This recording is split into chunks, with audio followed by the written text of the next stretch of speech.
Do you know who I am? I could buy this entire establishment with what I spend on breakfast. Yeah. You are finished in this town. Yeah. Shout at me again, and this ends. The crystal wine glass shattered against the marble floor, its pieces scattering like diamonds across the restaurant. Every conversation stopped. Every fork froze midair. All eyes turned to the corner table where billionaire Marcus Okafor stood, his face red with rage, pointing at the young waitress before him. "Do you know who I am?" he bellowed, his voice echoing through the five-star restaurant. "I could buy this entire establishment with what I spend on breakfast." The waitress, a slender woman named Amara, didn't flinch. She stood perfectly still, her brown eyes locked on his, her tray balanced on one hand. The silence stretched like a rubber band about to snap. Then she spoke, her voice low and steady, cutting through the tension like a knife. "Shout at me again and this ends." Marcus blinked, momentarily stunned. No one spoke to him that way. Not his employees, not his business partners, certainly not a waitress in an apron. He opened his mouth to unleash another torrent of abuse, to put this insolent girl in her place. But something in her eyes stopped him. There was no fear there, no submission. Only a calm certainty that made the hair on the back of his neck stand up. "I said," he started, his voice rising again. "I heard you the first time," Amara interrupted, setting down her tray with deliberate precision. "And I'm giving you a choice. Sit down and lower your voice, or find out what happens when you don't." The entire restaurant held its breath. Marcus felt the weight of 100 stares. This nobody, this nothing of a girl, was challenging him in front of everyone. His reputation, his power, his entire image hung in the balance. He took a step closer to her, his fists clenched. "You're going to regret." What happened next would be captured on a dozen phones, shared a million times, and change both their lives forever. But to understand how they arrived at this moment, we need to go back. Back to 3 weeks earlier, when Marcus Okafor walked into Mama Zola's restaurant for the very first time. Back to when he had no idea that the young woman serving his table carried a secret that would bring him to his knees. Back to before everything changed. 3 weeks earlier, Marcus had been untouchable. Owner of Okafor Industries, with a net worth that made headlines and a reputation for ruthlessness that made competitors tremble. He ate at the finest restaurants, wore custom Italian suits, and treated people like chess pieces to be moved or removed at his pleasure. He'd built his empire from nothing, or so the story went. The son of Nigerian immigrants who'd clawed his way up from the streets of Lagos to the penthouses of Atlanta. He wore his success like armor and his wealth like a weapon. But that afternoon, his regular spot was closed for renovations. His driver suggested Mama Zola's, a small African fusion restaurant in a quiet neighborhood. Marcus almost refused. He didn't do small or quiet. But he was hungry and time was money. The moment he walked through the door, he felt out of place. The restaurant was cozy, filled with warm light and the smell of jollof rice and plantains. African art decorated the walls, and soft high-life music played in the background. It reminded him of... He pushed the thought away. That's when he first saw Amara, moving between tables with practiced grace, her smile genuine as she chatted with customers. She looked young, maybe 23 or 24, but there was something about the way she carried herself. Something familiar that he couldn't quite place. She approached his table, and their eyes met for just a second before she looked down at her notepad. "Good afternoon, sir. Welcome to Mama Zola's. Can I start you off with something to drink?" Marcus barely glanced at her. "Water. Still, not tap." "Of course," she said, her voice pleasant but professional. "And are you ready to order, or do you need a few minutes with the menu?" He waved his hand dismissively, already scrolling through his phone. "Just bring me whatever's good. I don't have time for this." Amara paused, her pen hovering over her notepad. "We have several house specialties. There's the..." "I said bring me whatever," Marcus interrupted, not looking up. "You do know how to do your job, don't you?" The restaurant seemed to dim slightly. Amara's smile didn't waver, but something shifted in her posture. "I'll bring you our chef's selection," she said quietly and walked away. Marcus didn't notice. He never noticed. But he should have. Because Amara wasn't just any waitress. And Mama Zola's wasn't just any restaurant. The threads connecting them went back further than Marcus could imagine, to a time he'd spent decades trying to forget. To a promise he'd broken. To a life he'd destroyed. To a truth that was about to cost him everything. Before we continue with what happens next, I'd love to know, where are you watching this from? Drop your country or city in the comments below. And if you're enjoying this story so far, hit that subscribe button because trust me, you won't want to miss what happens next. This is just the beginning. Marcus returned to Mama Zola's the next day. Not because he'd enjoyed the food, though it had been surprisingly excellent, but because he'd left his business card on the table and someone had called about a deal. The restaurant was on his route anyway. This time he noticed more. The way customers greeted Mama Zola, the owner, with embraces and laughter. The way families gathered around tables, sharing meals like they were sharing life itself. It irritated him. All this warmth and community, it was inefficient. Emotional. Amara appeared at his table again, and this time he actually looked at her. She was pretty, he supposed, in that natural way that didn't require expensive maintenance. Her hair was pulled back in a simple bun, and she wore minimal makeup. Nothing remarkable. "Good afternoon, Mr. Okafor," she said, and he was momentarily surprised she remembered his name. "Same as yesterday? You remember my order?" he asked, more curious than impressed. "It's my job to remember," Amara replied simply. "Plus, you left quite an impression." There was something in her tone, not quite sarcasm, not quite sincerity. Marcus couldn't read it, and that bothered him. He was used to reading people instantly, knowing their angles, their weaknesses. "Fine. Same order. And make it quick, I have a conference call in 40 minutes. "Of course," she said, turning to leave. "Wait," Marcus called out. She stopped, looking back at him with patient eyes. "Why do you work here? This place is—" He gestured vaguely, "modest for someone with your capabilities." Amara tilted her head slightly. "My capabilities? You're sharp. Observant. You could probably work somewhere that pays better. A corporate restaurant. Maybe even hospitality management." For the first time, a genuine smile crossed Amara's face, but it didn't reach her eyes. "Maybe I like it here. Maybe there are more important things than money." Marcus scoffed. "Everyone says that until the bills come due. Trust me, money isn't everything, it's the only thing that matters." "Is that what you really believe?" Amara asked, and there was something in her voice that made Marcus look up from his phone. She wasn't being confrontational, but she wasn't backing down either. "It's what I know," Marcus said firmly. "I built an empire from nothing. I know exactly what matters." "From nothing?" Amara repeated softly, almost to herself. Then she nodded. "I'll get your order in right away, Mr. Okafor." She walked away, leaving Marcus with an odd feeling in his chest. Something like discomfort. Something like guilt? That was ridiculous. He had nothing to feel guilty about. Over the next 2 weeks, Marcus found himself returning to Mama Zola's more frequently than he'd intended. He told himself it was convenient, that the food was good, that his usual spots had become boring. He didn't examine why he always requested Amara's section, or why their brief conversations had become the strangest part of his day. Amara never fawned over him like others did. She didn't ask for favors or investment opportunities. She didn't even seem particularly impressed by his wealth. She simply did her job with quiet competence and occasionally made observations that stuck in his mind long after he'd left.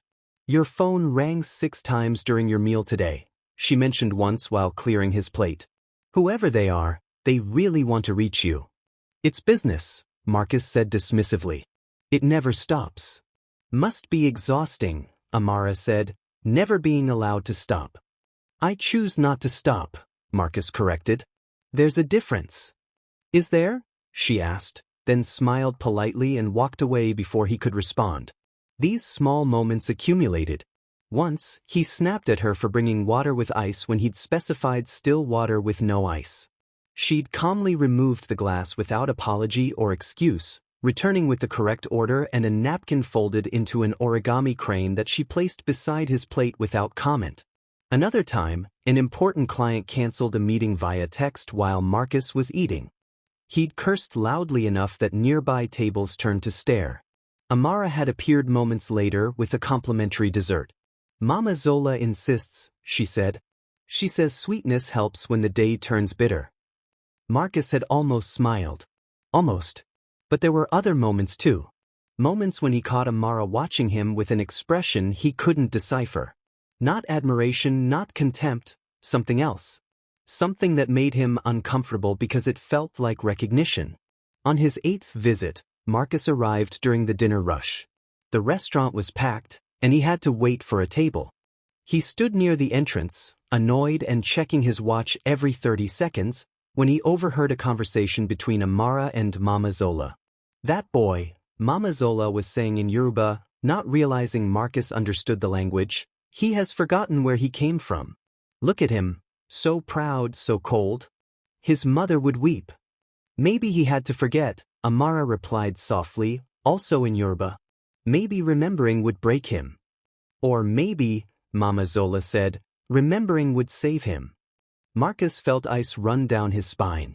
How did they know about his mother? He'd never mentioned her. He'd never mentioned anything personal. His past was buried deep, professionally erased from public records.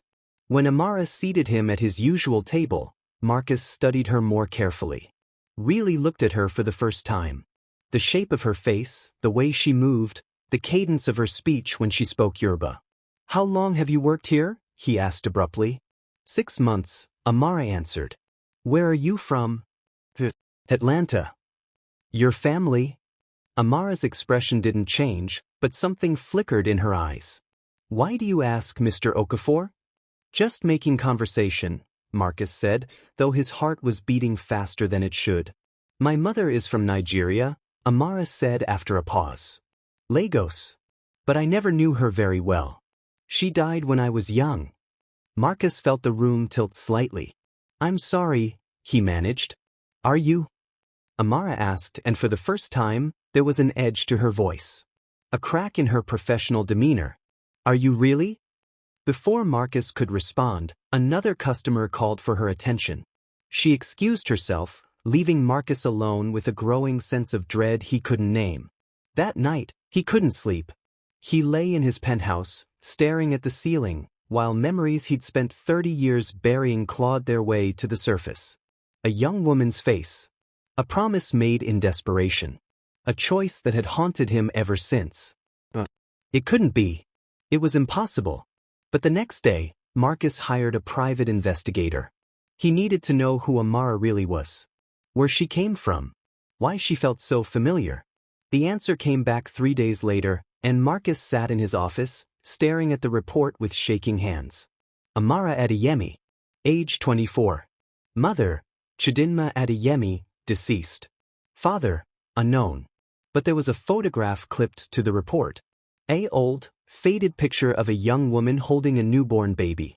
The woman was smiling despite the tears on her face, and she looked exactly like someone Marcus had known a lifetime ago.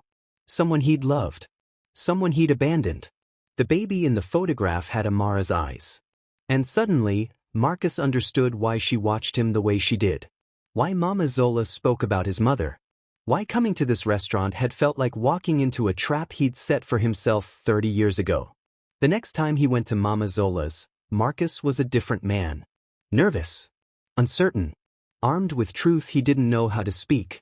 That was the day everything fell apart.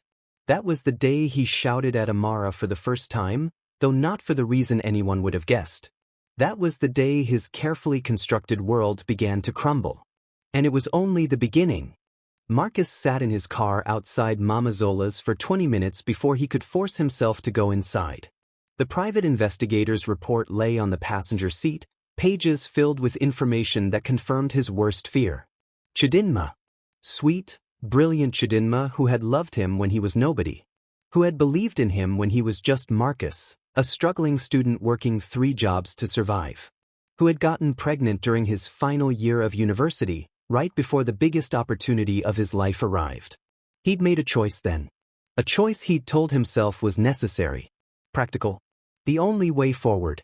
He'd left Lagos for America with a full scholarship and a promise to send for her. A promise he'd broken the moment his plane touched down in Atlanta. He'd changed his number, buried his past, and built his empire on the foundation of that abandonment. And now, the daughter he'd never known existed was serving him lunch.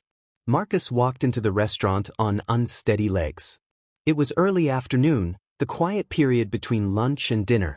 Only a few tables were occupied. Amara was wiping down the counter, her back to him. "We're open," she called without turning around. "Sit anywhere you'd like." Marcus couldn't move, couldn't speak. "How did you tell someone? How did you begin to explain?" Amara turned around, and her expression shifted when she saw him. Not surprise exactly. More like resignation. Like she'd been waiting for this moment. "Mr. Okafor," she said quietly. "Your usual table?" "You know," Marcus said, his voice hoarse. "Don't you? You know who I am. Who I really am." Amara set down her cleaning cloth carefully. Her hands were steady, but Marcus could see the tension in her shoulders. "I don't know what you mean." "Chidinma," Marcus said, and watched Amara flinch at the name. "Your mother. I knew her. We were—" He couldn't finish the sentence. "Together." Amara supplied, her voice cold now. "In love? Engaged?" "Yes, Mr. Okafor. I know exactly who you are. I've known since the day you walked through that door." The words hit Marcus like physical blows. "Why didn't you say something? Why did you? Serve you? Smile at you? Pretend I didn't know that you're the man who destroyed my mother's life?" Amara's voice rose slightly, though she kept it controlled. "Because I wanted to see for myself. I wanted to know what kind of man abandons a pregnant woman and never looks back. What kind of man builds an empire and forgets the people he crushed to get there." "It wasn't like that," Marcus said weakly. "Then tell me what it was like," Amara challenged. "Tell me how you loved my mother so much that you left her alone and pregnant in Lagos.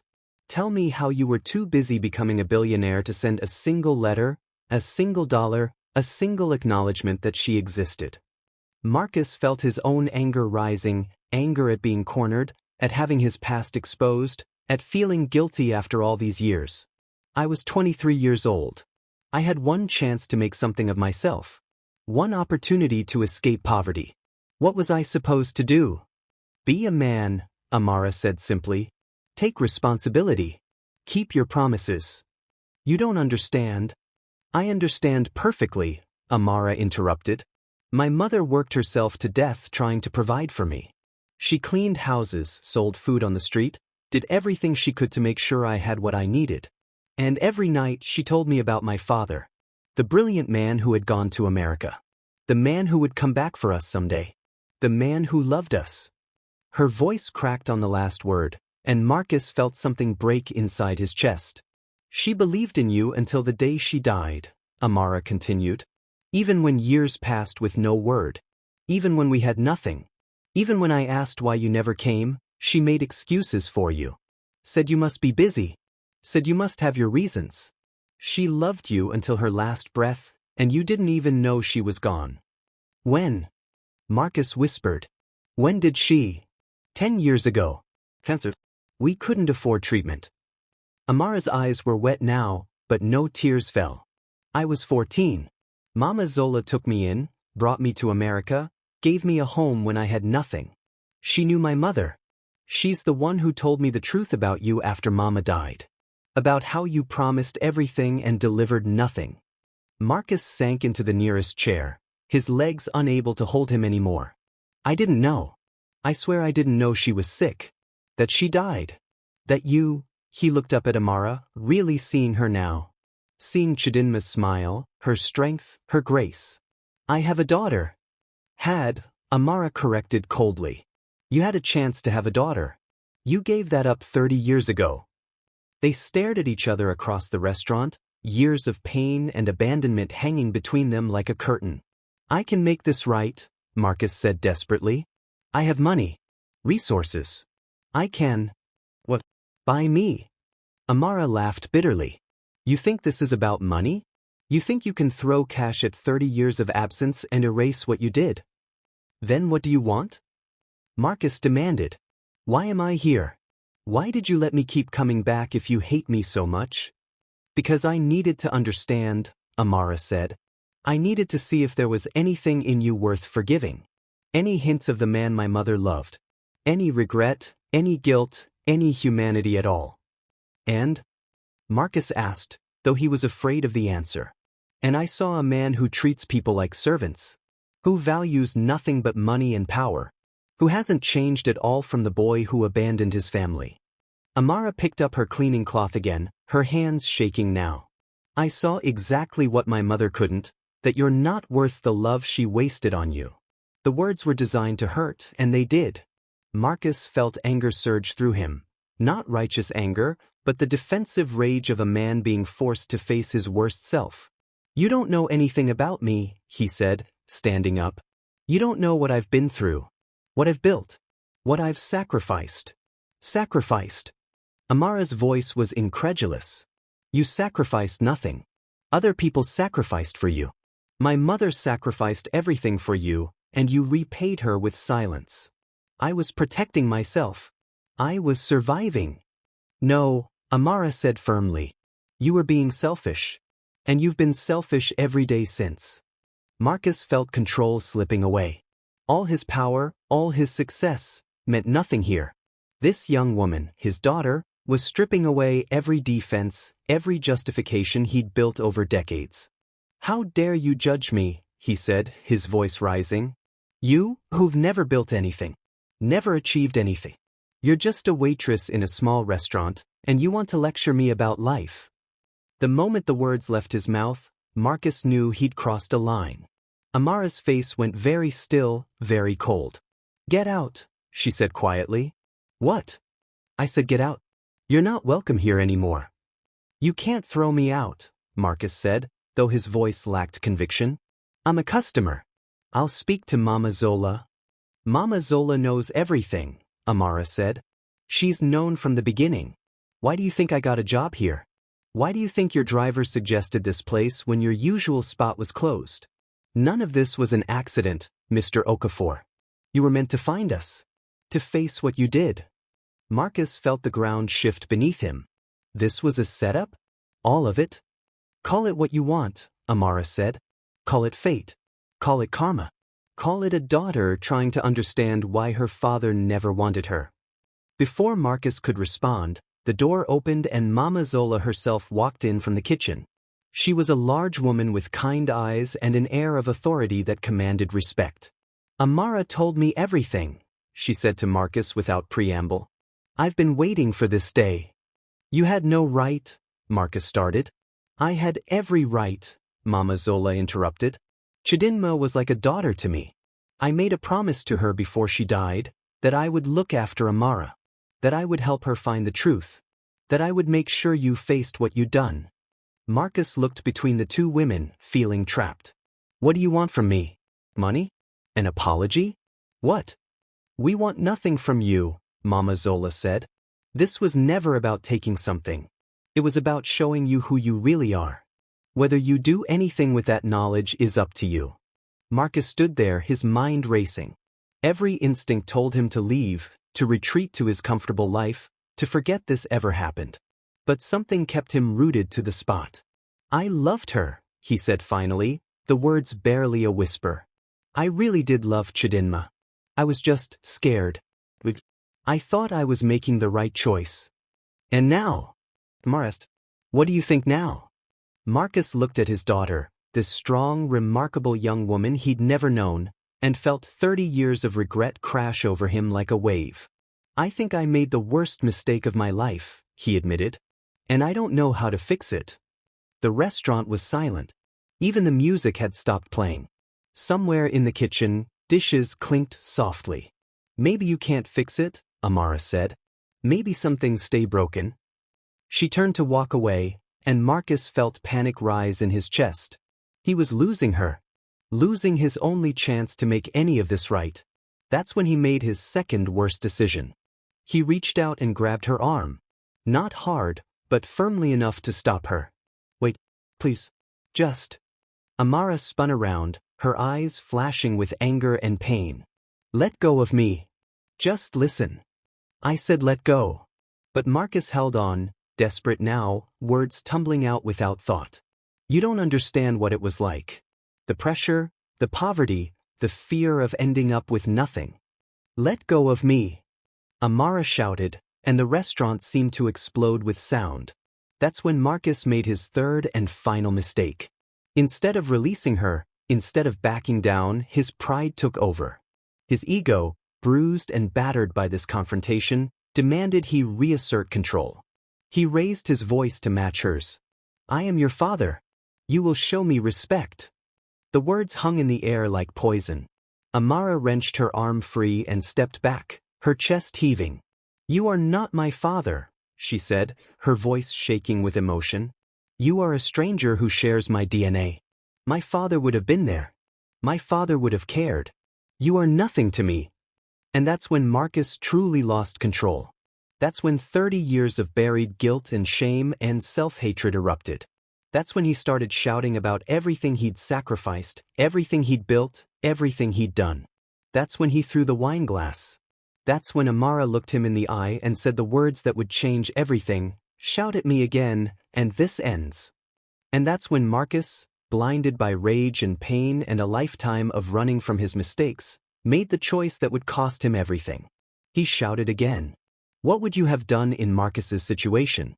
Would you have walked away years ago, or would you have faced the truth? Drop your thoughts in the comments below. I read every single one. And if this story is hitting you in the feels, smash that like button and share this with someone who needs to hear it. Trust me, what happens next will blow your mind.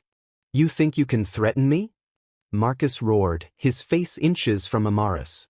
You think I'm afraid of some waitress playing mind games? I built an empire.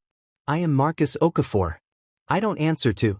Amara didn't raise her voice. She didn't need to. She simply pulled out her phone and held it up between them. On the screen was a video. Even from where he stood, Marcus could see himself clearly, stumbling out of a hotel 3 weeks ago, a woman who was not his fiancée on his arm. His fiancée, Victoria Mensah, daughter of Ghana's telecommunications minister. The woman whose family connections were about to secure him the biggest contract of his career. What is that? Marcus said, but his voice had lost its power. Insurance, Amara replied calmly. Did you really think we'd confront you without protection? That we'd let you walk in here, realize who I was, and give you the power to destroy us? Marcus felt his blood run cold. You've been following me. We've been documenting you, Mama Zola corrected, stepping forward. Every shady deal. Every corner you've cut. Every person you've stepped on. 3 weeks of evidence that would very much interest several regulatory agencies. Not to mention your fiancé's father, who has very traditional views about fidelity. This is blackmail, Marcus breathed. No, Amara said. This is accountability. Something you've avoided your entire life. She lowered the phone but didn't put it away. We weren't planning to use this. We were going to let you make your own choice about what kind of man you wanted to be. But you just couldn't help yourself, could you? You had to grab me. Had to shout. Had to prove you're still the same coward who ran away 30 years ago. Marcus looked around the restaurant. Several customers had their phones out now, recording. How had he not noticed them before? The young couple in the corner, the businessman by the window, they'd all been there when he arrived, hadn't they? Waiting. This whole thing was a trap. An elaborate, carefully planned trap. You set me up, he said numbly. We gave you a chance, Mama Zola corrected. Every day you came here, you had a choice. To be kind or cruel. To be humble or arrogant. To recognize your daughter or continue pretending she didn't exist. You made your choices, Marcus. We just made sure there was a record. Marcus's mind raced. The contract with the Mensah family was worth $50 million. His reputation was everything in his industry. If this video got out, if these people started talking, what do you want? He asked quietly, defeated. Money? How much? Amara laughed, but there was no humor in it. You still don't get it. We don't want your money. We never did. Then what? We want you to feel what my mother felt, Amara said, and now tears did fall down her cheeks. We want you to know what it's like to lose everything. To have your whole world taken away by someone you trusted. To realize that the life you built was a lie. You're going to ruin me, Marcus said. It wasn't a question. We're going to give you a choice, Mama Zola said. The same choice you gave Chidinma 30 years ago. You can walk away from everything you've built and start over with the truth. Or you can keep your empire and lose your soul. That's not a choice, Marcus protested. You're asking me to throw away decades of work. The way you threw away my mother? Amara's voice cracked. The way you threw away me? Marcus opened his mouth, then closed it. What could he say? What defense did he have that didn't sound hollow? Here's how this works, Amara continued, her voice steadier now. You're going to hold a press conference. You're going to tell the truth about your past. About abandoning a pregnant woman in Lagos. About building your success story on a foundation of lies. About pretending you came from nothing when really you came from love that you destroyed. That will end my career, Marcus said. Yes, Amara agreed. It probably will. But it will be the truth. And maybe, just maybe, it will save what's left of your humanity. And if I refuse? Mama Zola held up her own phone. Then every video, every document, every piece of evidence gets released to the media, the authorities, and your fiancé's family. You'll lose everything anyway, but you'll lose it as a criminal instead of a man who made a mistake. Marcus felt the walls closing in. This couldn't be happening. Not now, not when he was so close to everything he'd worked for. The Mensa contract would make him one of the most powerful businessmen in West Africa. He'd be untouchable. But looking at Amara's face, his daughter's face, he saw no mercy. Only justice delayed for 30 years. How long do I have? He asked. 72 hours, Amara said. 3 days to decide who you want to be. Marcus nodded slowly. His hands were shaking. Everything he'd built, everything he'd become, hanging by a thread. He walked out of Mama Zola's restaurant without another word, past the customers with their cameras, past the door he'd walked through so many times, into the harsh afternoon sunlight that made him squint. His driver jumped out to open the car door. Back to the office, Mr. Okafor? Marcus didn't answer. He sat in the back seat, staring at nothing, while his mind raced through possibilities. Lawyers. Countersuits. Private investigators to dig up dirt on Amara and Mama Zola. Surely there was a way out of this. There was always a way out. His phone buzzed. A text from Victoria, "Can't wait for dinner tonight. Daddy says the contracts are ready to sign. This is it, baby. We did it." Marcus stared at the message. We did it. His wedding was in 2 months. The contract signing was tomorrow. Everything was perfect. Except it wasn't. It never had been. That night, Marcus sat in his penthouse overlooking the Atlanta skyline. He'd built this life brick by brick, deal by deal, sacrifice by sacrifice. And now a 24-year-old waitress was asking him to tear it all down. His daughter. The word felt foreign. He'd never thought of himself as a father. Never allowed himself to imagine what Chidinma's pregnancy had meant beyond an obstacle to his plans. He pulled out his laptop and did something he'd avoided for 30 years. He searched for Chidinma Adeyemi. The results were sparse. A death certificate from 10 years ago. Cancer, as Amara had said. A few old social media profiles, frozen in time. And photos. So many photos. Chidinma holding a baby, Amara. Chidinma standing in front of a small shop, smiling despite the exhaustion in her eyes. Chidinma in a hospital bed, thin and frail, with teenage Amara holding her hand. Marcus felt something break inside him. This woman had loved him, had carried his child, had believed he would come back. And he'd erased her like she never existed. What had he become? His phone rang. Victoria. He let it go to voicemail. The next morning, Marcus called his lawyers. Then he called his board of directors. Then he called Victoria. "We need to talk," he said. "Can it wait?" Victoria asked, laughing. "I'm getting my nails done for tomorrow's signing. Daddy's flying in tonight. Everything's perfect." "Victoria," Marcus said, and something in his voice made her stop. "What's wrong?" "Everything," Marcus admitted. "Everything is wrong." He told her. Not everything. He couldn't bring himself to go that far yet, but enough. About a woman he'd known in Lagos. About complications from his past. About mistakes that were catching up to him. Victoria was silent for a long time. When she spoke, her voice was cold. Are you telling me you have a secret child? I'm telling you I have a daughter I never knew about. That I walked away from her mother before she was born. That I've been lying about my past. 24 hours before we signed the biggest contract of our lives, you're telling me this? I'm sorry. Sorry. Victoria's laugh was harsh. Sorry doesn't fix this, Marcus. My father will pull out if he finds out. Everything we've worked for. I know. So what are you going to do? Marcus looked out his window at the city below. All those lights, all those lives, all those people who had no idea their worlds could shatter in an instant. I don't know yet, he admitted. Victoria hung up without another word. Marcus sat alone in his office, watching his empire crumble in slow motion. His phone was exploding with messages, his lawyers advising him, his board demanding explanations, Victoria's father requesting an urgent conversation. Somehow, word was already leaking out. That's when Marcus realized the truth. Amara and Mama Zola had already started releasing information. Just enough to make him squirm. Just enough to show they were serious. The press conference wasn't a choice. It was an inevitability. The question was whether Marcus would control the narrative or let it control him. He had 36 hours left to decide. That evening, Marcus did something he'd never done before. He drove back to Mama Zola's restaurant.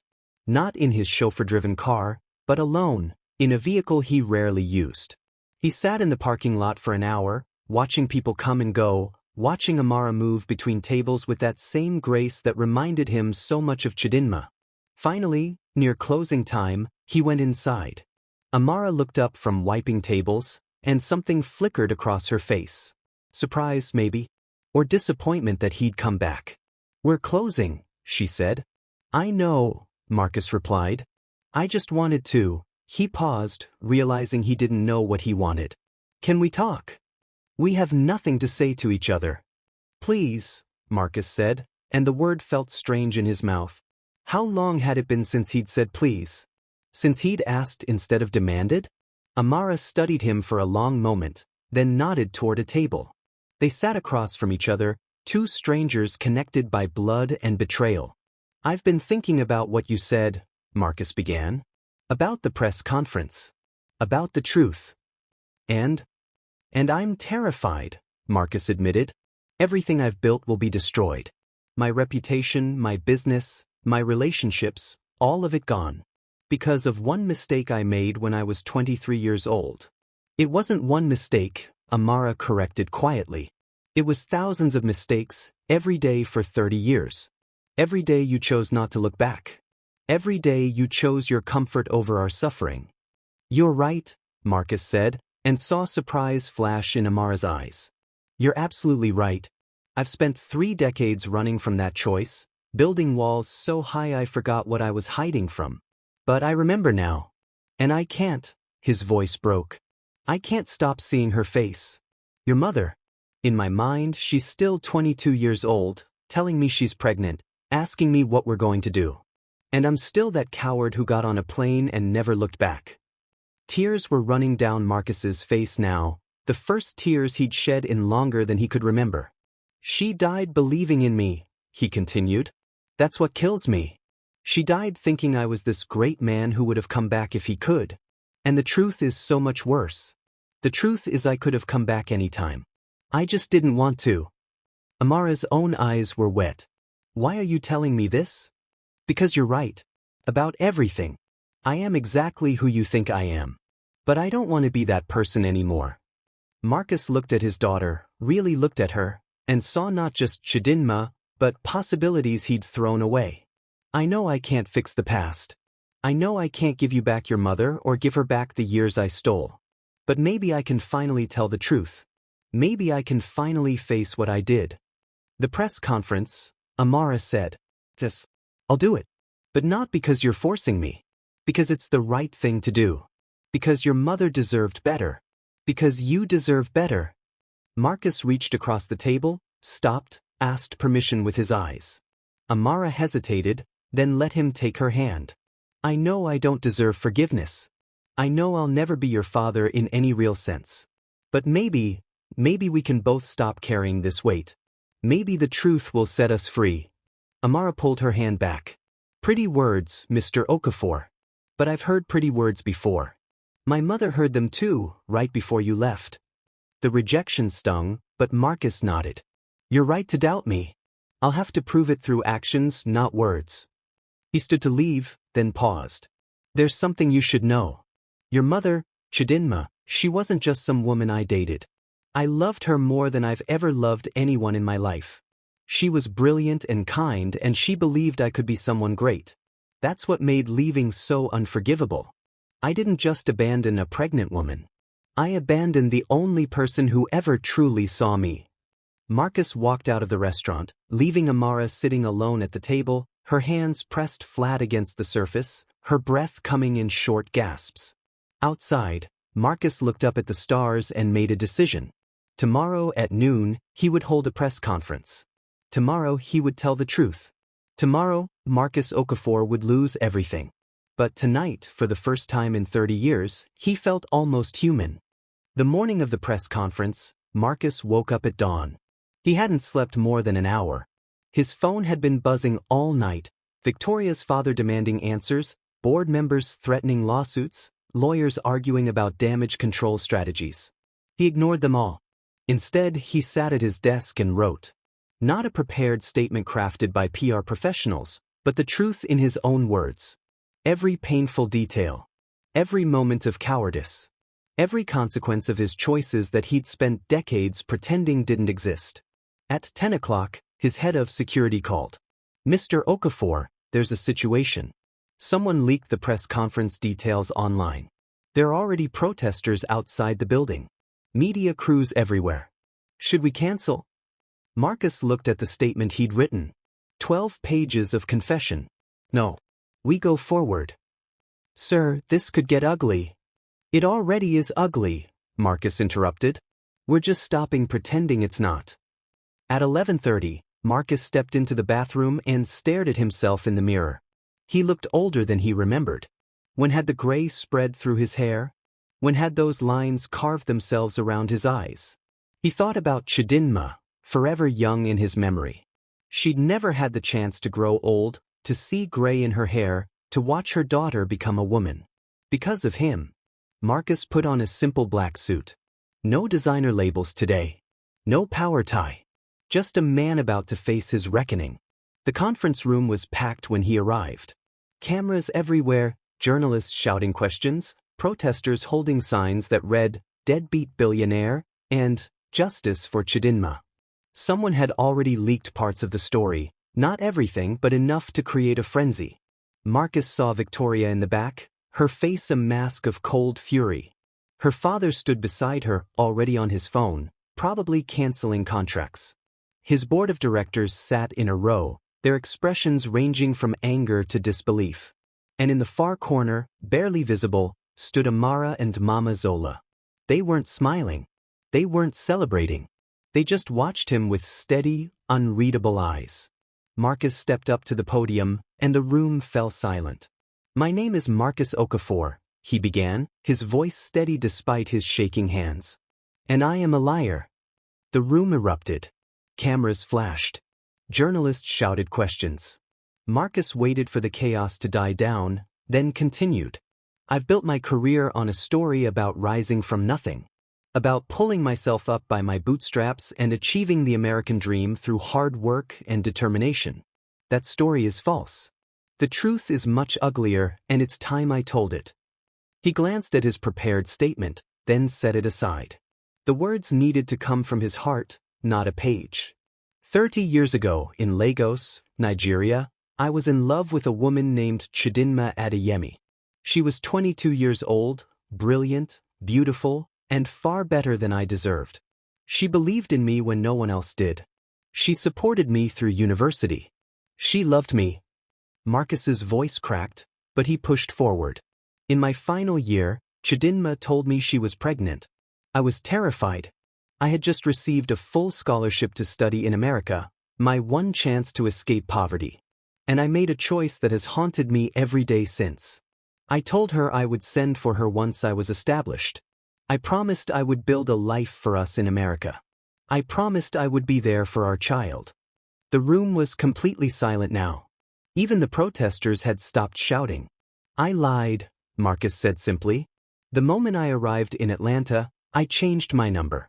I cut off all contact.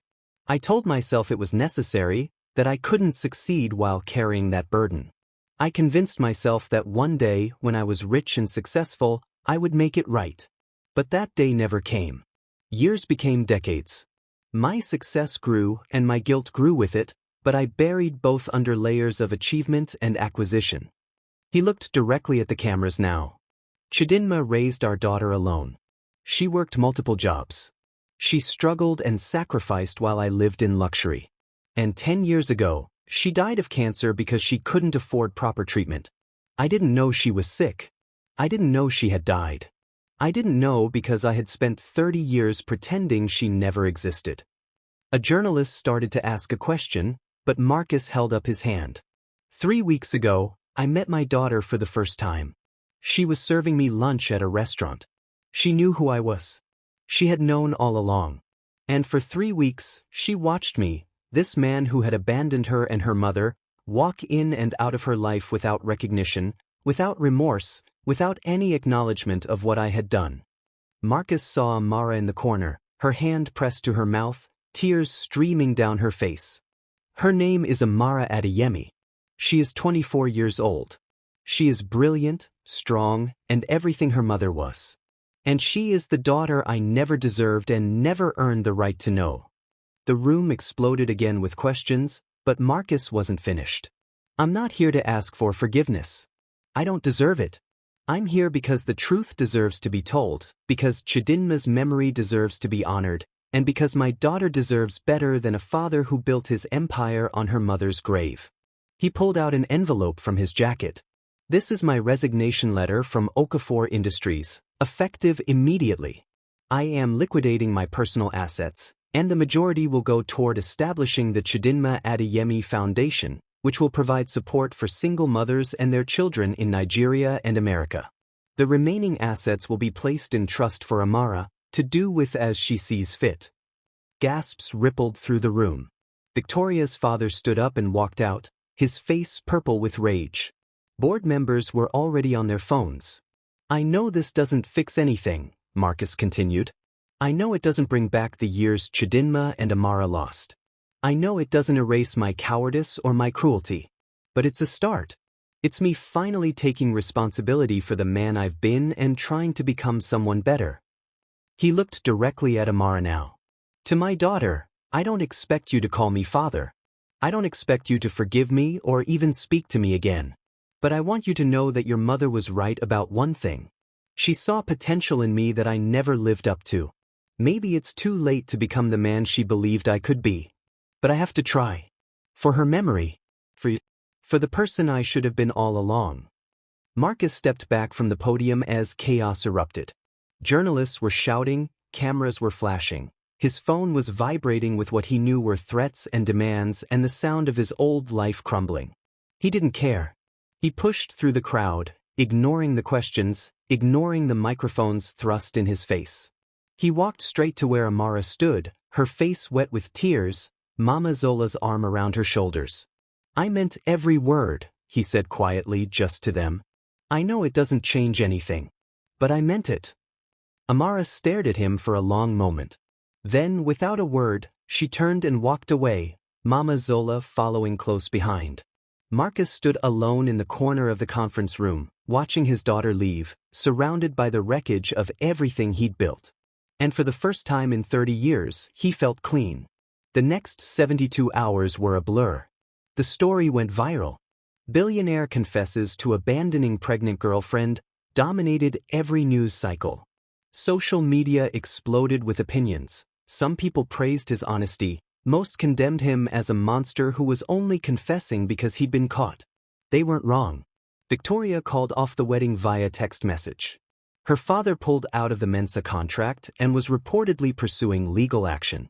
Marcus's board forced him out of the company he'd built, citing moral turpitude and breach of fiduciary duty. His business partners distanced themselves. His friends, if he'd ever really had any, disappeared. Invitations were rescinded. Doors that had always been open slammed shut. Within a week, Marcus Okafor went from being one of Atlanta's most successful businessmen to a pariah. He moved out of his penthouse into a modest apartment in a middle-class neighborhood. He sold his cars, his watches, his art collection. Everything that represented the life he'd built on lies. The liquidation of his assets took months, but Marcus worked with lawyers and accountants to ensure every dollar was accounted for. The Chidinma Adeyemi Foundation was established with an initial endowment of $40 million.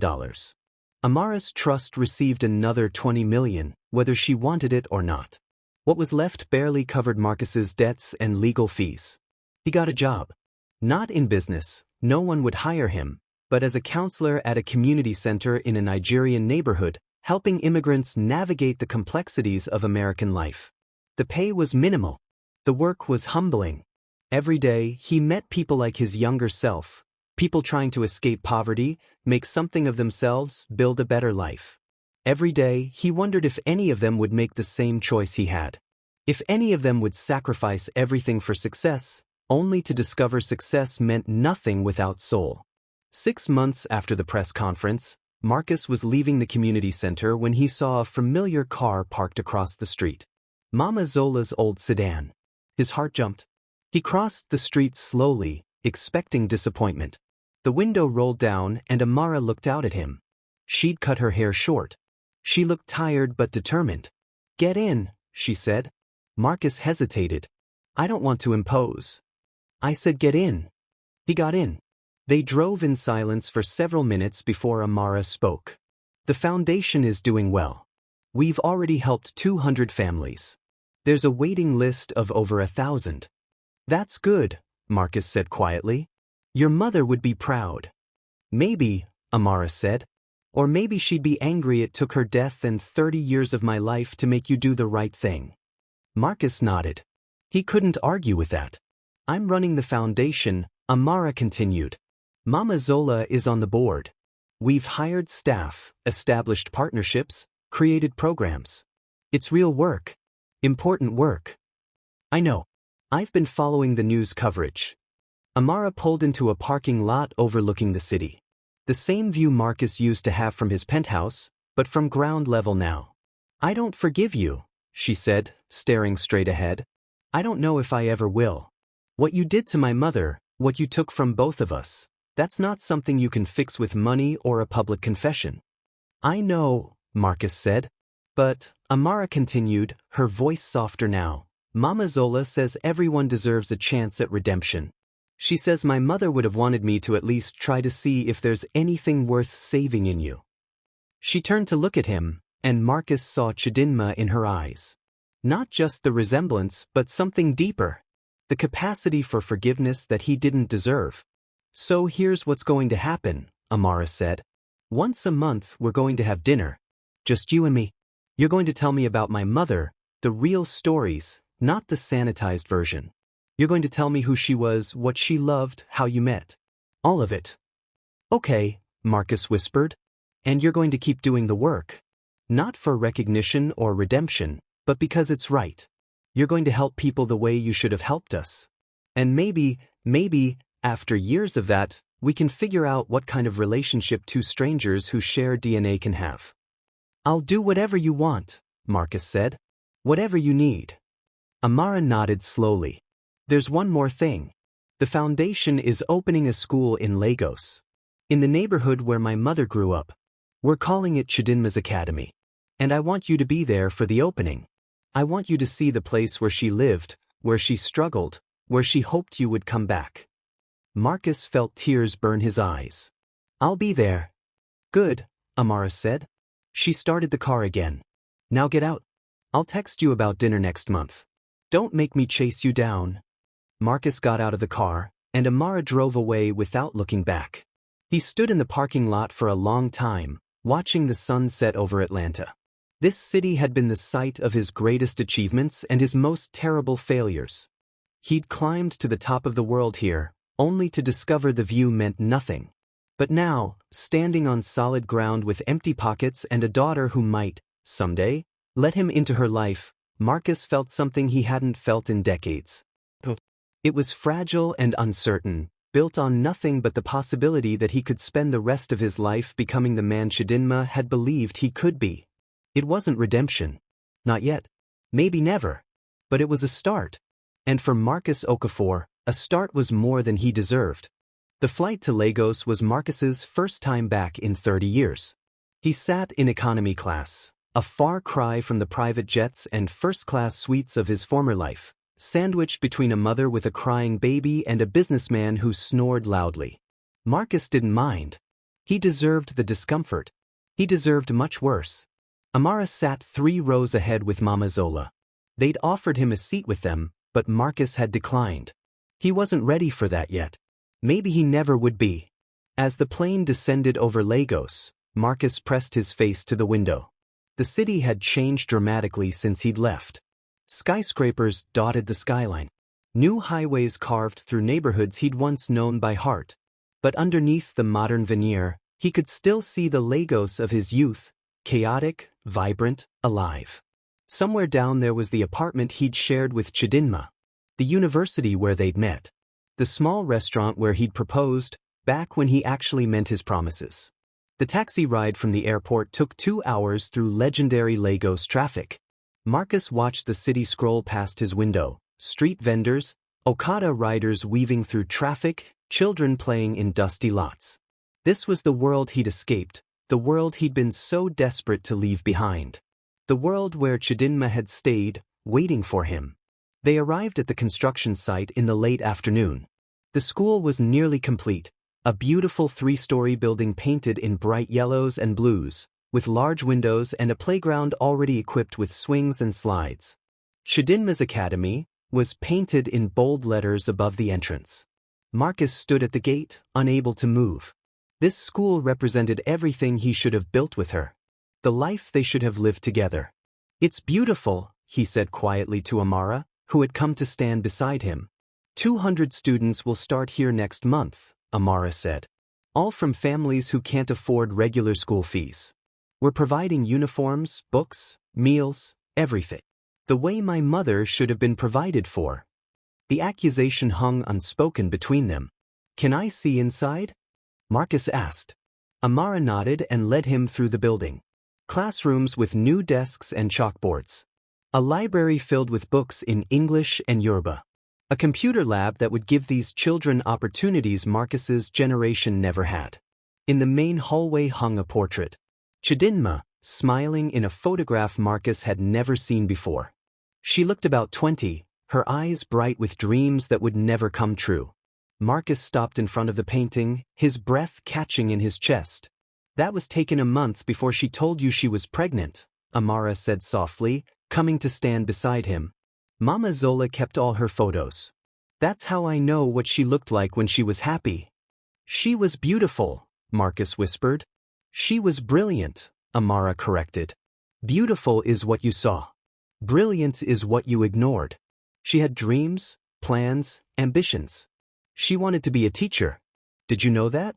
She was studying education before you got her pregnant and destroyed everything." Marcus flinched at the words, but he didn't look away from the portrait. "I didn't know. I never asked. I was so focused on my own dreams that I never considered hers." "That's what makes it worse," Amara said. "You didn't see her as a person with her own life.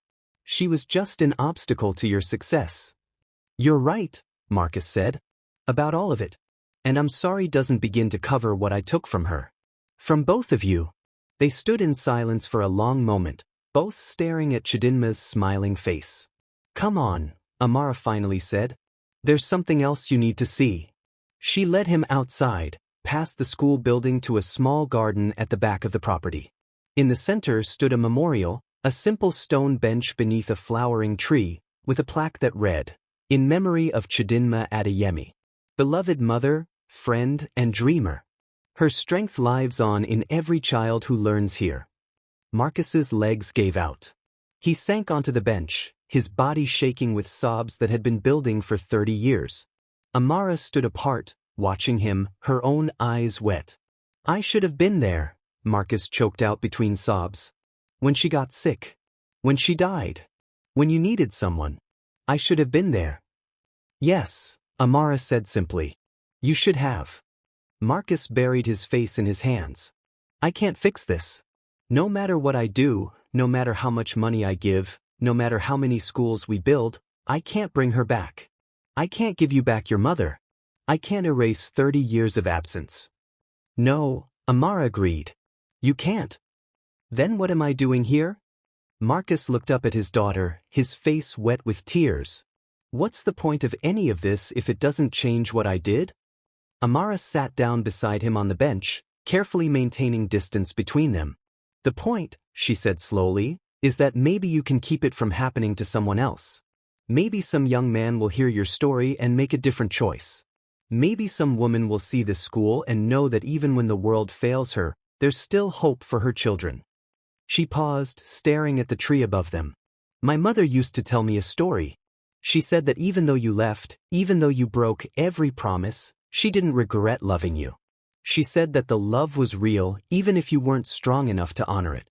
She said I was proof that something beautiful could come from something painful. She said that. Marcus whispered. Even after everything? Even after everything, Amara confirmed. That's the kind of person she was. That's what you lost when you got on that plane.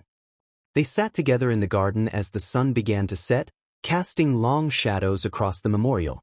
From inside the school, they could hear Mama Zola directing contractors, her voice strong and sure. I've started therapy, Marcus said after a long silence. Talking about what I did, why I did it. Trying to understand the man I was so I don't become him again. That's good, Amara said. The therapist asked me if I ever loved your mother. Really loved her. Marcus turned to look at Amara. I told her yes. I loved Chidinma more than I've ever loved anyone. That's what made leaving so unforgivable. I knew what I was doing. I knew who I was hurting. I just chose myself anyway. At least you're honest about it now, Amara said. Is honesty enough? Marcus asked. No, Amara said firmly. But it's necessary. You can't build anything real on lies. Not anymore. The next morning was the school's grand opening. Hundreds of people attended, local families, government officials, education advocates, and journalists covering the foundation's work. Marcus stood in the back, deliberately out of the spotlight. This wasn't his day. This was Chidinma's day and Amara's, and all the children who would benefit from the opportunities he'd stolen from his own daughter. Amara gave the opening speech, and Marcus was struck by how much she sounded like her mother. That same passion, that same belief in education as a pathway to change. My mother never got to finish her degree, Amara told the crowd. She spent her life working jobs that didn't challenge her, that didn't use her gifts, because she was busy raising me alone. But she never stopped believing in education. She never stopped teaching me that knowledge was power, that learning was freedom. She paused, her eyes finding Marcus in the back of the crowd. This school exists because of her sacrifice. Because she showed me what it means to give everything for your child's future. Every student who walks through these doors will carry a piece of her spirit forward. The crowd erupted in applause. Mama Zola, standing beside the entrance, wiped tears from her eyes. After the ceremony, families toured the building. Marcus watched children race through the hallways, their laughter echoing off the walls. He imagined a different timeline, one where he'd stayed, where Chidinma had finished her degree, where Amara had grown up with two parents who loved her. But that timeline didn't exist. This was reality. And in this reality, Marcus had to find a way to live with what he'd done. A young woman approached him, a baby on her hip and a toddler holding her hand. Excuse me, she said in accented English. Are you Marcus Okafor? Marcus tensed, expecting anger or accusation. Yes. I wanted to thank you, the woman said. My daughter will attend school here. Because of the foundation, because of this place, she will have opportunities one never had. You have given her a future. Marcus felt his throat tighten. I didn't, this isn't. I know your story, the woman interrupted gently. Everyone knows. But you are here now, doing the work. that matters. Mistakes can be lessons if we let them. She smiled and walked away, joining other families exploring the school. Marcus stood frozen, her words echoing in his mind. Mistakes can be lessons if we let them. That evening, Marcus, Amara, and Mama Zola sat together in a small restaurant not far from where Marcus and Chidinma used to eat 30 years ago. It was their first real meal together as something resembling a family. The school exceeded my expectations, Mama Zola said, raising her glass of palm wine. Chidinma would be so proud. To Chidinma, Amara said, lifting her own glass. Marcus raised his water, his voice thick with emotion. To Chidinma. And to second chances we don't deserve but somehow receive anyway. They drank together, three people connected by love and loss and the long road to something that might eventually become forgiveness. I want to tell you how we met, Marcus said suddenly, looking at Amara. Your mother and I. If you want to hear it. Amara considered for a moment, then nodded. Tell me. And so Marcus did. He told her about the university library where he'd first seen Chidinma, surrounded by books, so focused she didn't notice him staring. He told her about their first conversation, how nervous he'd been, how easily she'd laughed at his awkward jokes. He told her about their first date, walking along the beach at Bar Beach, talking about their dreams. About the night he'd proposed with a ring he'd saved 6 months to afford. About the way Chidinma had cried and said yes and told him they would build an amazing life together. He told her the good parts, the happy parts, the parts that made Chidinma real instead of just a symbol of his failure. And Amara listened, hungry for these pieces of her mother she'd never known. The woman before the hardship. The woman who had been loved, even if that love hadn't been enough to make her lover stay. She sounds wonderful, Amara said when Marcus finished, her cheeks wet with tears. She was, Marcus said. She was everything. Then why? Amara's voice broke. Why wasn't she enough to make you stay? Marcus looked at his daughter, really looked at her, and gave her the only honest answer he had. Because I was weak. Because I was selfish. Because I thought success mattered more than love, and by the time I realized I was wrong, I'd built a life too big to dismantle. He paused. Until you dismantled it for me. I didn't do it for you, Amara said firmly. I did it for her. For my mother, who deserved better than to be forgotten. I know, Marcus said. But the result is the same. You forced me to face the truth, and that truth set me free. I lost everything, but I found something I didn't even know I'd lost, my humanity. Mama Zola reached across the table and took both their hands. Chidinma once told me something. She said that love isn't about perfection. It's about choosing, every day, to show up for the people who matter. Marcus, you didn't show up for 30 years. But you're showing up now. That doesn't erase the past, but it writes a different future. A future where I might someday earn the right to call you my daughter? Marcus asked Amara, his voice barely a whisper. Amara squeezed his hand, briefly, uncertainly, then let go. A future where we'll see, she said. That's all I can promise right now. We'll see. It wasn't forgiveness. It wasn't redemption. But it was more than Marcus had any right to hope for. And as they sat together in that small restaurant in Lagos, sharing a meal and stories of a woman they'd all loved in different ways, Marcus felt something shift. The weight he'd been carrying for 30 years didn't disappear. It never would. But for the first time, he felt like maybe, just maybe, he was strong enough to carry it. The road ahead was long. There would be more dinners, more conversations, more moments where the past would crash into the present. There would be anger and tears and setbacks. But there would also be Chidinma's Academy, teaching hundreds of children every year. There would be the foundation, helping families avoid the poverty that had trapped Chidinma.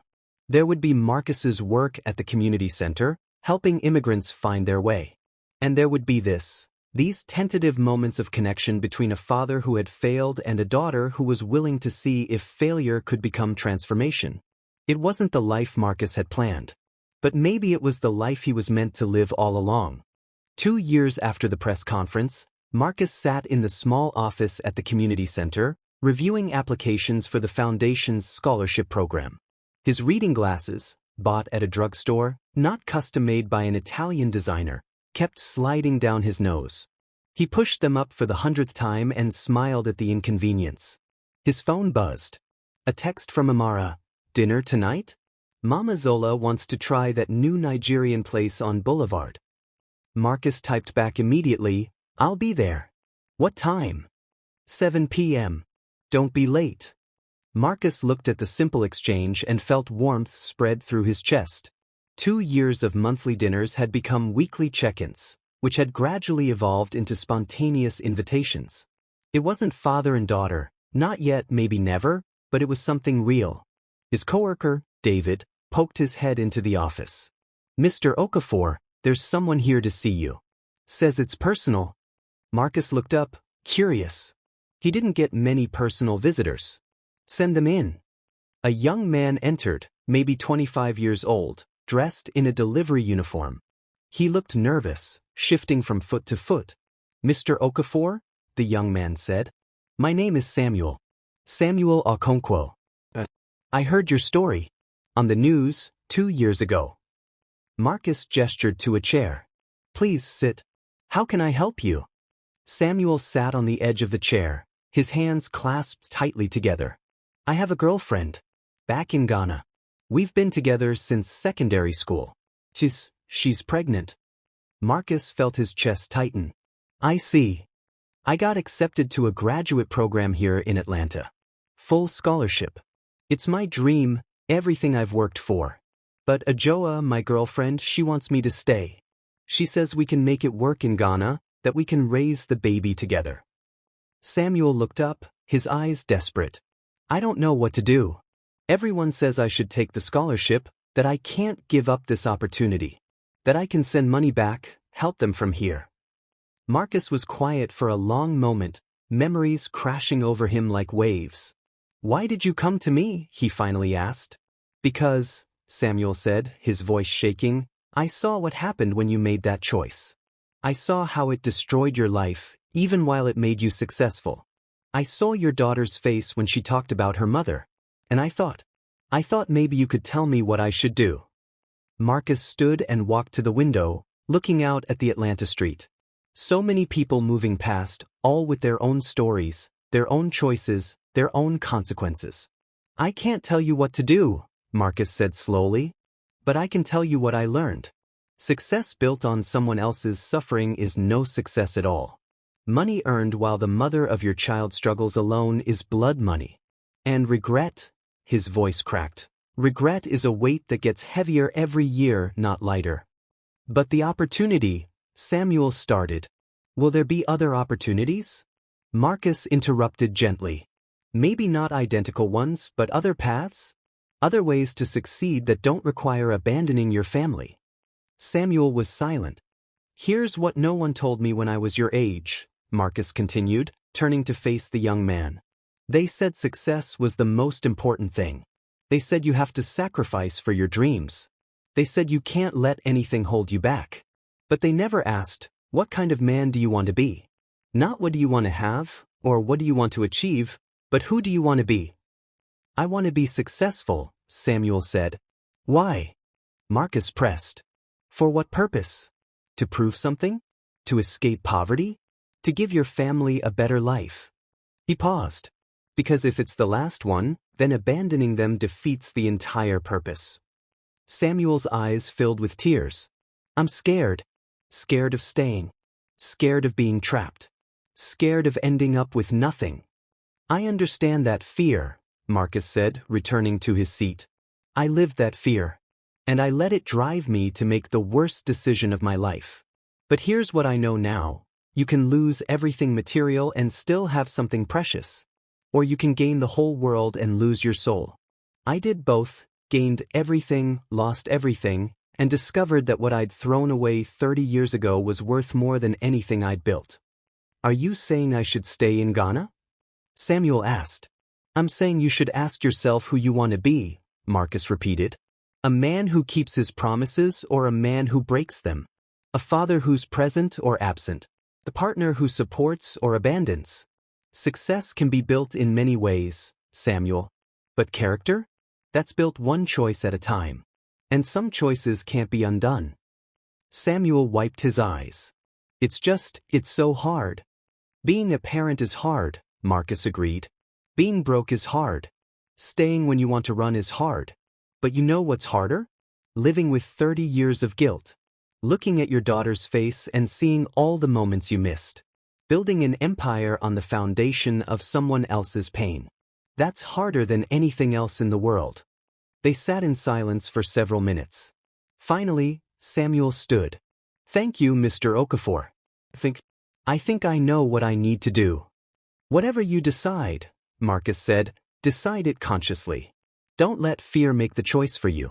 I let fear choose, and I've spent the last 2 years trying to become someone I should have been all along. After Samuel left, Marcus sat alone in his office, thinking about the young man and all the young men like him, standing at crossroads, making decisions that would ripple through decades. He thought about the choices we make and the lives we live and the people we become. That evening, Marcus arrived at the restaurant 15 minutes early. Amara and Mama Zola were already there, sitting at a corner table, laughing about something on Amara's phone. You're early, Amara said, surprised. You're never early. I didn't want to miss anything, Marcus said simply. They ordered food, jollof rice, egusi soup, plantains, and talked about the Foundation's latest projects. Chidinma's academy was expanding, adding a secondary school. The scholarship program had helped 60 students attend university. They were opening a second school in Atlanta, in the neighborhood where Chidinma had lived after immigrating. We got a letter from one of the students, Amara said, pulling out her phone. A girl named Blessing. She's in her 3rd year now, studying engineering. Listen to this. Before Chidinma's academy, I thought school was just something rich people's children did. But now I'm learning to build bridges. Real bridges that will connect places that were separated. Thank you for building a bridge to my future. Amara's voice trembled as she read. Mama Zola reached over and squeezed her hand. Marcus felt tears prick his eyes. Your mother would be so proud of you. Of everything you've built. We built it, Amara corrected softly. All of us. Even you. It was the first time she'd acknowledged his contribution as anything more than obligation or penance. Marcus felt something crack open in his chest. I don't deserve, he started. Stop, Amara interrupted. Just stop saying that. You're right, you don't deserve it. You'll never deserve it. But that's not how life works. We don't always get what we deserve, good or bad. We get what we choose to build with the pieces we're given. She leaned forward, her eyes intense. You destroyed my mother's life. You abandoned me before I was born. Those facts will never change. But you also told the truth when you could have kept lying. You gave up everything when you could have fought to keep it. You've spent 2 years doing work that doesn't benefit you at all. That counts for something. Does it? Marcus asked, hardly daring to hope. It counts for me giving you a chance, Amara said. Not forgiveness, I'm still working on that. But a chance. A chance to show me that people can change. That mistakes don't have to define us forever. That maybe my mother wasn't completely wrong about you. Mama Zola nodded approvingly. Chidinma always said that people are not their worst moments. She said we're all capable of both great harm and great healing. The question is which one we choose. I choose healing, Marcus said firmly. Every day for the rest of my life, I choose healing. They ate together, 3 people bound by the memory of a woman who had loved imperfectly and been loved imperfectly in return. As the evening wore on, Amara told stories about her childhood, stories Marcus had missed, would always have missed, but could at least hear now. There was this one time, Amara said, laughing, when I was maybe 8 years old, and I asked Mama why you never visited. She said you were probably building something important in America. And I, in all my 8-year-old wisdom, said, well, he better be building something really good if it's more important than us. The laughter died, the weight of those words settling over the table. I wasn't building anything good, Marcus said quietly. I was building monuments to my own ego. Buildings with my name on them. A company that made money but didn't mean anything. I thought I was creating a legacy, but I was just creating emptiness. But now, Marcus looked at both women, his daughter and the woman who had been more of a parent to her than he ever was. Now I'm trying to build something that matters. Not for recognition or redemption, but because it's right. Because maybe if I help enough people, if I spend enough years doing the work, I'll become someone worth knowing. Someone your mother wouldn't be ashamed of. She was never ashamed of you, Mama Zola said gently. She was heartbroken, yes. Disappointed, yes. But ashamed? She loved you until the end. That's why she never spoke badly of you to Amara. She wanted her daughter to have the possibility of loving you too, if you ever came back. I don't know if I can, Amara said honestly, looking at Marcus. Love you, I don't know if I'll ever be able to call you dad or feel like you're my father in any real sense. Too much time has passed. Too much pain. Marcus nodded, swallowing hard. I know. But, Amara continued, I think I'm starting to see you as a person. Flawed, broken, trying to be better. And maybe that's enough. Maybe we don't need to be traditional father and daughter. Maybe we can just be two people who share a history and are building a future together. I'll take whatever you're willing to give, Marcus said. Whatever relationship you're comfortable with. I have no right to ask for more. Amara smiled, small, tentative, but genuine. Then let's start with this, you're Marcus. I'm Amara. We have dinner once a week.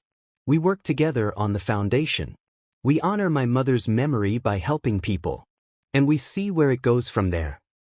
Deal, Marcus said, his voice thick with emotion. They finished their meal and walked out into the Atlanta night together. The city lights sparkled around them, the same lights Marcus had once seen from his penthouse, but they looked different from street level. More human. More real. As they reached their cars, Amara turned back to Marcus. One more thing, she said. Next month is the anniversary of Mama's death. There's a memorial service in Lagos. Will you come? Marcus felt his breath catch. You want me there? I think she would have wanted you there, Amara said. Despite everything. And I think I want you there too. It wasn't much. It was everything. Marcus nodded, not trusting his voice. They said goodbye, and Marcus watched as Amara and Mama Zola drove away. He stood alone on the sidewalk, looking up at the stars, thinking about a young woman who had loved him and a daughter who was learning to tolerate him and a life that had been destroyed and rebuilt from the ground up. He thought about Samuel, the young man from earlier, and hoped he would make a different choice. A braver choice. A more human choice. He thought about all the people struggling with their own crossroads, their own fears, their own temptations to run when they should stay. And he thought about the restaurant 2 years ago, when Amara had looked him in the eye and said, "Shout at me again, and this ends." She'd been right. His shouting had ended everything. His old life, his false success, his comfortable lies. But that ending had made space for a new beginning. Smaller, quieter, truer. Marcus got in his modest car and drove to his modest apartment, and for the first time in his life, he felt rich. Not in money or power or prestige, but in the things that actually mattered. Truth, purpose, and the possibility of redemption. 3 weeks later, Marcus stood at Chidinma's grave in Lagos. The memorial service had been beautiful, full of people whose lives she'd touched, stories Marcus had never heard, love that had continued long after her death. Amara stood beside him, placing flowers on the grave. "I'm sorry," Marcus said to the headstone, his voice breaking.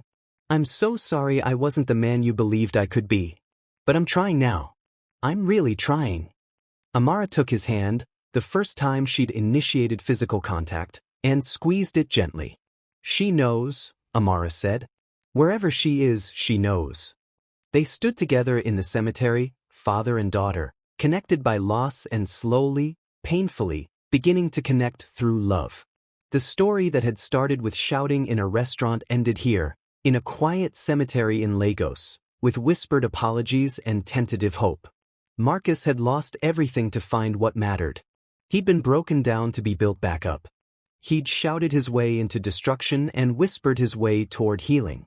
And while he could never undo the past, never give back the years he'd stolen, never fully earn forgiveness, he could do this. Show up, do the work, honor the truth, and let Amara decide if that was enough.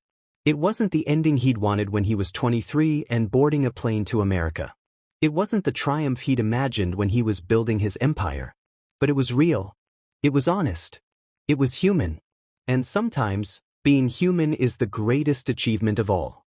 So, what would you have done? If you were in Marcus's shoes 30 years ago, would you have stayed or left? If you were Amara, could you have found it in your heart to give him a chance?